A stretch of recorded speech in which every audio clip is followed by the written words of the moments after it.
Здравейте! Това видео е за много лесна релефна лятна плетка.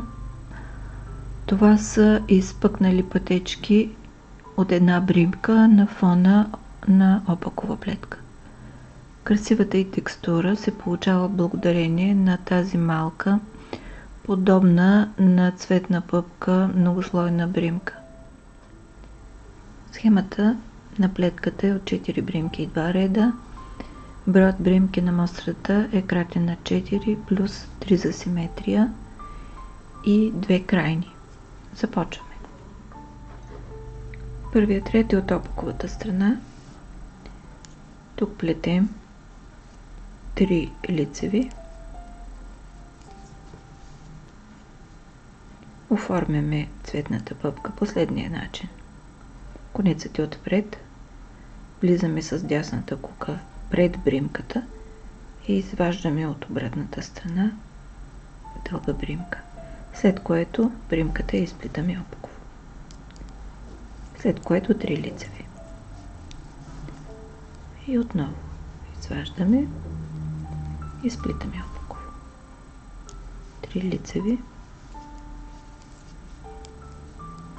изваждаме и сплитаме опаково. И плетем така до края на реда.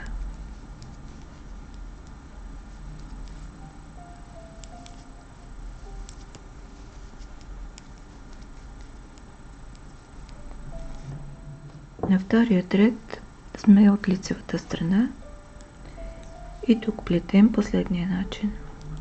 3 опакови, 2 заедно за предната стена. 3 опакови,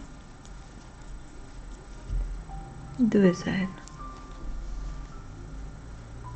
3 опакови, 2 заедно.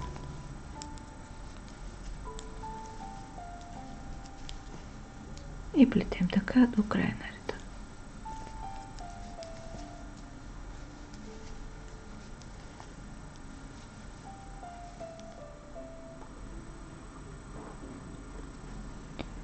В заключение, тази семпла и лесна за изпълнение плетка е много подходяща за летния сезон. Плете се лесно, идеална е за леки блузки, наметки, семпли, жилетки и плажни рокли. Горещо ви я препоръчвам. Сега ви пожелавам здраве, спокойствие, успешен ден и приятно плетене.